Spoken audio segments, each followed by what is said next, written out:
सोचो, एक ऐसी दुनिया जहाँ सब कुछ नॉर्मल लगता है, पर अचानक लोग एक दूसरे को खाने लगते हैं और सिर्फ 12 सेकंड में इंसान एक जानवर में बदल जाता है। ये कोई भूतों वाली कहानी नहीं है, ये है वर्ल्ड वॉर जेड, जिसमें आदमी ही इंसानियत का खतरा बन जाता है। कहानी की शुरुआत में हमको जेरी को दिखाया जाता है, एक फार्मर जो पहले यूनाइटेड नेशन इन्वेस्टिगेटर रह चुका है, जो अपनी वाइफ केविन और 2 बेटियों के साथ एक पीसफुल जिंदगी बिता रहा होता है। लेकिन एक दिन जब सब फैमिली के साथ ब्रेकफास्ट कर रहे होते हैं, न्यूज आती है कि दुनिया में कुछ बिगड़ रहा है और उसके बारे में किसी को भी कुछ भी नहीं पता। एक दिन वो लोग ट्रैफिक जाम में फंसे होते हैं, लोग चिल्लाने लगते हैं, भगदड़ मच जाती है। पीछे से एक लड़की दौड़ती हुई आती है और अपने सिर से कार का शीशा तोड़ देती है और एक लड़की को काट देती है।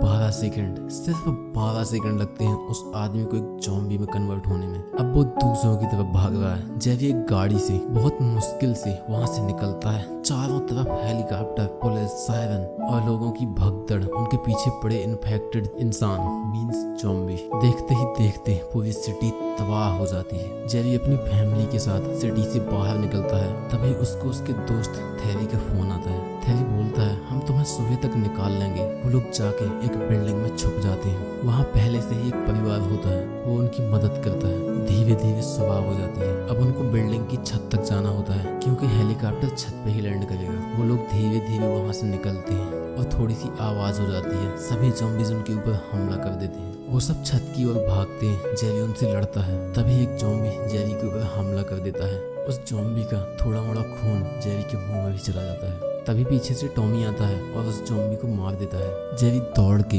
बिल्डिंग के किनारे पर जाता है और ऐसा वो इसलिए कर रहा है क्योंकि अगर वो ज़ॉम्बी बन गया तो वहीं बिल्डिंग से कूद जाएगा। लेकिन उसको कुछ नहीं होता है। वो दौड़ के वापस आता है। वो लोग हेलीकॉप्टर पे बैठते हैं और हेलीकॉप्टर जैसे ही उड़ता है, ज़ॉम्बीज़ उनको पकड़ने की कोशिश करते हैं। वो लोग फाइनली बच जाते हैं। उनको एक शिप पे ले जाया जाता है। अब वो लोग सेफ हैं। थेरी जेरी से कहता है, तुम्हें वापस फील्ड में आना होगा। तुम्हें एक साइंटिस्ट के साथ जाके ये इन्वेस्टिगेट करना है कि वायरस कहाँ से शुरू हुआ और कैसे शुरू हुआ और हम इसे कैसे रोक सकते हैं। जेरी पहले मना कर देता है, लेकिन जब उसकी फैमिली की सेफ्टी इस मिशन पर डिपेंड होती है तो वो हाँ कह देता है। मिशन होता है साउथ कोरिया के मिलिट्री बेस में जाके इन्वेस्टिगेट करना, क्योंकि पहली बार वायरस का मैसेज यहीं से आया था। जैसे ही वो लोग वहाँ पहुँचते हैं, उन पर ज़ॉम्बीज़ हमला कर देते हैं। वो लोग लड़ते हैं, लेकिन वो साइंटिस्ट मारा जाता है। तब तक वहाँ पे कुछ सोल्जर्स आ जाते हैं और उनको बचा लेते हैं। जेरी उनसे पूछताछ करता है, लेकिन उसको इस वायरस के बारे में कुछ भी पता नहीं चलता। तभी उसको एक CIA एजेंट मिलता है जो जेल में बंद होता है, क्योंकि उसने नॉर्थ कोरिया को इलीगल गन्स बेची होती हैं। जेरी उससे पूछता है, क्या तुम्हारे गन से नॉर्थ कोरिया के लोग बच गए? वो बोलता है, नहीं, नॉर्थ कोरिया की सरकार ने अपनी पूरी 2.5 करोड़ की आबादी के दांत उखाड़ दिए, क्योंकि ये वायरस काटने से फैलता है। और इजराइल ने अपनी पूरी कंट्री की चारों तरफ एक बहुत बड़ी दीवार खड़ी कर दी और वो लोग ये दीवार हजारों सालों से बना रहे हैं। इसका मतलब उनको सब पता था। जेरी वहाँ से बहुत मुश्किल से निकलता है इजराइल के लिए, क्योंकि अब उसके सवालों का जवाब सिर्फ वहीं मिल सकता है। जेरी इजराइल पहुँचता है। इजराइल की गवर्नमेंट उसे लेने आती है और उसको वो बंदा मिल जाता है। जेरी उससे पूछता है, तुमने पहले से ये दीवार खड़ी कैसे कर ली? तुम्हें पहले से सब कैसे पता था? उसने कहा, हमने एक हिंदुस्तानी जनरल की भेजी हुई खबर देखी, उसमें लिखा था हम राक्षसों से फाइट कर रहे हैं, मतलब ज़ॉम्बीज़ से। और तभी से उन्होंने दीवार बनाना स्टार्ट कर दी और अब तक दीवार बन के रेडी हो गई। वो आदमी जेरी को उस दीवार के पास ले जाता है। जेरी उससे कहता है, अब क्या मुझे इंडिया जाना होगा और इंडिया में मेरे सवालों का जवाब कौन दे सकता है? वो कहता है, नहीं, तुम्हें इंडिया में कुछ भी नहीं मिलेगा। जेरी दीवार को देखता है। दीवार में बड़े बड़े गेट बनाए गए हैं और इस बड़ी सी दीवार में टोटल 8 गेट बनाए गए हैं और उन गेटों से लोग अंदर आ रहे होते हैं। जेरी पूछता है, तुम लोगों को अंदर आने दे रहे हो? वो कहता है, जितने इंसानों को बचाएंगे उतने कम ज़ॉम्बीज़ पैदा होंगे। जो लोग बच जाते हैं दीवार के अंदर आ जाते हैं और भगवान से प्रार्थना करते हैं, उनके लिए गाना गा रहे होते हैं। उसका शोर इतना ज़्यादा होता है कि बहुत दूर तक चला जाता है। सभी के सभी ज़ॉम्बी उस आवाज़ की ओर भागने लगते हैं। वो उस बड़ी सी दीवार पर चढ़ने लगते हैं, एक के ऊपर एक, और वो ज़ॉम्बीज़ इतने ज़्यादा होते हैं कि वो एक दूसरे के ऊपर चढ़ के दीवार के ऊपर पहुंचने ही वाले होते हैं। जेरी नोटिस करता है कि आवाज़ बहुत ज़्यादा तेज़ है, लेकिन तब तक देर हो जाती है और ज़ॉम्बी दीवार के ऊपर से अंदर आने लगते हैं। हेलीकॉप्टर्स, गन्स, मिलिट्री सब कोई रोकने की कोशिश करता है, लेकिन उनकी संख्या इतनी ज्यादा है कि उनको रोकना इम्पॉसिबल है। जेरी देखता है कि एक बूढ़ा आदमी कहीं नहीं भाग पा रहा होता है, लेकिन ज़ॉम्बी उसको कुछ भी नहीं करती, उसके साइड से निकल जाते हैं। जेरी भाग रहा होता है, उसके साथ में कुछ सैनिक हैं उसको प्रोटेक्ट करने के लिए। एक हेलीकॉप्टर बाहर से आता है उन ज़ॉम्बीज को दीवार पे से गिराने के लिए, लेकिन अब कोई फायदा नहीं, ऑलरेडी बहुत सारे ज़ॉम्बी अंदर जा चुके हैं। जेरी एयरपोर्ट की तरफ भागता है अपने एरोप्लेन के पास।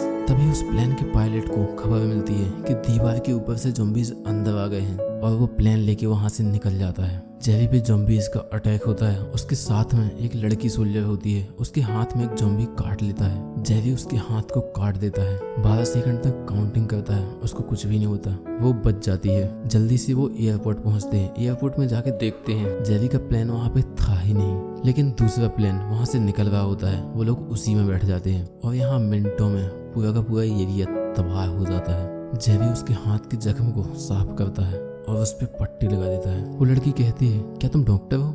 जेरी कहता है, नहीं, बस छोटी मोटी पट्टियां कर लेता हूँ। तभी उसे याद आता है कि वो बूढ़ा इंसान जिसको ज़ॉम्बीज नहीं काट रहे थे, और जेरी ने एक बच्चे को भी देखा था, एक कमजोर सा बच्चा, जैसे उसे कोई बीमारी हो, उसको भी ज़ॉम्बीज नहीं काट रहे थे। जेरी नोटिस करता है कि उनको ज़ॉम्बीज नहीं काट रहे जो ऑलरेडी बीमार हैं, तो अब बस जेरी को इसका टेस्ट करना है। जेरी थेरी को फोन लगाता है और WHO सेंटर के बारे में पूछता है, और उसको पता चल जाता है कि वहीं एयरपोर्ट के बगल में एक WHO सेंटर है। तभी एक लड़की प्लेन में एक अलमारी का गेट खोलती है, उसके अंदर से एक ज़ॉम्बी बाहर निकलता है और उसको काट देता है।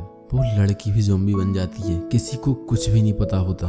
देखते ही देखते प्लेन के एक हिस्से के सभी लोग ज़ॉम्बी बन जाते हैं। फिर दूसरे हिस्से पे हमला होता है और अब पूरे प्लेन के सभी लोग ज़ॉम्बी बन चुके हैं। जेरी और वो लड़की 2 लोग ही बचे हुए हैं। उस लड़की के पास एक बॉम्ब होता है। जेरी उसको ब्लास्ट कर देता है और प्लेन में एक बड़ा सा छेद हो जाता है। ज़ॉम्बीज बाहर उड़ने लगते हैं और प्लेन क्रैश हो जाता है। जेरी बच जाता है, लेकिन उसके पेट से लोहे की कोई चीज आर पार हो जाती है। थोड़ी देर में वो लड़की भी उसके पास आ जाती है। वो लोग बड़ी मुश्किल से WHO सेंटर जाते हैं। जेरी 3 दिन बाद होश में आता है। यहाँ यूनाइटेड नेशन में सबको लगता है जेरी मर चुका है। अब जेरी की फैमिली को शिप से एक कैंप में भेज दिया जाता है। WHO का एक आदमी जेरी से कहता है, मुझे यकीन है तुम्हारी फैमिली वहाँ पे सेफ रहेगी। जेरी कहता है, मुझे पता है वहाँ पे वो बिल्कुल भी सेफ नहीं है। वो आदमी कहता है, मैं समझ सकता हूँ तुम कितने परेशान हो, तुम नहीं समझ सकते क्योंकि तुम्हारे पास परिवार नहीं है। वो ऑफिसर बताता है कि उसकी बीवी और बेटा मारे गए, और जिस ज़ॉम्बी ने उसके बेटे को खाया वो उसकी बीवी ही थी। वो कहता है कि हम सब ने किसी न किसी को खोया है। जेरी एक डॉक्टर के पास जाता है और उससे कहता है, हमें एक ऐसा बैक्टीरिया चाहिए जो जानलेवा हो, क्योंकि ज़ॉम्बीज हमेशा एक स्वस्थ इंसान को ही काटते हैं। जिसको जानलेवा बीमारी है उसको वो नहीं काटते। वो डॉक्टर भी इससे सहमत होती है और कहती है, कुदरत का एक नियम है, भूखे शिकारी कभी बीमार शिकार को नहीं छूते। वहीं का एक आदमी कहता है, सभी जनता को एक जानलेवा बीमारी दे देना कोई इलाज नहीं हुआ। वो कहता है, हमें किसी को बीमारी नहीं देनी, बस उसका छलावा करना है। डॉक्टर कहता है, हमारे पास ऐसी दवाई बहुत है, बट वो दूसरे अपार्टमेंट बीविंग में रखे गए हैं। जेरी कहता है, बीविंग में क्या प्रॉब्लम है? वहाँ का डॉक्टर बताता है, हमारे चीफ वैक्सीनोलॉजिस्ट को महामारी फैलने के कुछ घंटे बाद ही सैंपल भेजा गया टेस्ट करने के लिए, जिससे वो कारण पता लगा सके। लेकिन उस सैंपल की वजह से वो खुद एक ज़ॉम्बी बन गए और अब बीविंग में 80 लोग ज़ॉम्बी बने हुए हैं। उनको वोल्ट 139 में जाना है, जहाँ पे सभी सैंपल रखे हुए हैं। वो 3 लोग वोल्ट के लिए जाते हैं। बीविंग के लिए सिर्फ एक ही रास्ता है जिसे वो लोग बंद किए हुए थे। वो लोग उसी रास्ते से बीविंग की ओर बढ़ते हैं। WHO का एक आदमी बोलता है, अगर हम लोगों से पहले यहाँ पे ज़ॉम्बी आते हैं तो इस रास्ते को हमेशा के लिए सील कर देना। वो लोग धीरे धीरे आगे बढ़ते हैं, ऐसे कि कदमों की आवाज ना हो। गलती से पैर कहने में लग जाता है, बट लकीली वहाँ पे कोई भी ज़ॉम्बी नहीं होता। वो लोग आगे बढ़ते हैं। आगे एक कमरे में बहुत सारे ज़ॉम्बी होते हैं। वो लोग धीरे धीरे छुप छुप के वहाँ से निकलते हैं और अचानक से एक ज़ॉम्बी के सामने आ जाते हैं। वो उनके ऊपर हमला कर देता है। वो उसके सिर में गोली मार देते हैं और सभी के सभी ज़ॉम्बी उन पर हमला कर देते हैं। वो भागते हैं। जेरी आवाज करते हुए दूसरी तरफ जाता है। वो दोनों बोल्ट की तरफ भागते हैं। कुछ ज़ॉम्बी एक गेट में फंस जाते हैं। एक अंदर आ जाता है, जेरी के ऊपर हमला करता है। जेरी के पास एक छड़ होती है, उससे उसे मार देता है, लेकिन जेरी घायल है, उसको दर्द होता है। भागने में, लड़ाई करने में। तभी अचानक से दूसरा ज़ॉम्बी हमला कर देता है। जेरी की छड़ उस पहले वाले ज़ॉम्बी की बॉडी में फंस जाती है। बहुत मुश्किल से निकलती है, लेकिन वो उस वाले ज़ॉम्बी को भी मार गिराता है। वो दोनों लोग वॉल्ट की तरफ जाते हैं, लेकिन वॉल्ट के पास बहुत सारे ज़ॉम्बीज होते हैं। वो उनके ऊपर हमला कर देते हैं। वो भागते हैं और भाग के वापस गेट के पास आ जाते हैं। वो गेट खोल देते हैं। जैसे ही वो अंदर आते हैं, वो गेट को बंद कर देते हैं। अब सभी के सभी ज़ॉम्बी उस गेट के पास आ चुके हैं और जेरी को भी वॉल्ट 139 मिल जाता है। उसके पास जाके देखता है तो दरवाजा लॉक होता है। उसके पास कोई भी ऑप्शन नहीं होता। वॉल्ट का दरवाजा कांच का बना होता है, तो वो उसको तोड़ने ही वाला होता है। तभी वहीं पे रखा एक फोन बजता है। जेरी उठाता है। डॉक्टर उसको पासवर्ड बताती है। वो गेट खोल के अंदर जाता है। बहुत सारी दवाइयाँ उठाता है, एक डिब्बे में रख लेता है और उठा के जा ही रहा होता है। जैसे ही गेट पे देखता है, गेट पे एक ज़ॉम्बी होता है। अब उसके पास कोई भी ऑप्शन नहीं है। वो एक सिरिंज उठाता है और अपनी बॉडी में वो सैंपल इंजेक्ट कर लेता है। बिना सोचे समझे, उसको कुछ भी नहीं पता कौन सा सैंपल सही है कौन सा नहीं। थोड़ी देर तक वेट करता है, उसको कुछ भी नहीं होता। वो बहुत डर डर के गेट खोलता है। ज़ॉम्बी उसके पास आता है, लेकिन कुछ भी नहीं करता। जेरी उसके सामने से निकल जाता है, गेट के पास पहुंचता है, एक आवाज़ कर देता है। सभी ज़ॉम्बी उस आवाज़ की ओर भागते हैं, जेरी को इग्नोर करते हुए। वो लोग गेट खोलते हैं। जेरी अंदर आता है। सबको वो सैंपल लगा दिया जाता है। जेरी और वो लड़की वापस चले जाते हैं। जेरी अब फाइनली अपने परिवार के पास पहुंच जाता है। अब बहुत सारे टीका बनाए जाते हैं। पूरी दुनिया में वो टीका बांट दिए जाते हैं। सब जितने बचे हुए लोग हैं, पूरे शहर के शहर तबाह हो गए हैं। दुनिया की पॉपुलेशन बहुत कम बची हुई है। जब रोग फैलाने के लिए कोई भी नहीं मिलता, ज़ॉम्बीज अपने आप से निष्क्रिय हो जाते हैं। ज़ॉम्बी अभी भी दुनिया में है और इंसानियत अभी भी लड़ रही है। उनका क्योर तो नहीं मिला, लेकिन उनसे बचने का तरीका मिल गया। आज की वीडियो में बस इतना ही। मिलते हैं अगली मूवी ब्रेकडाउन के साथ।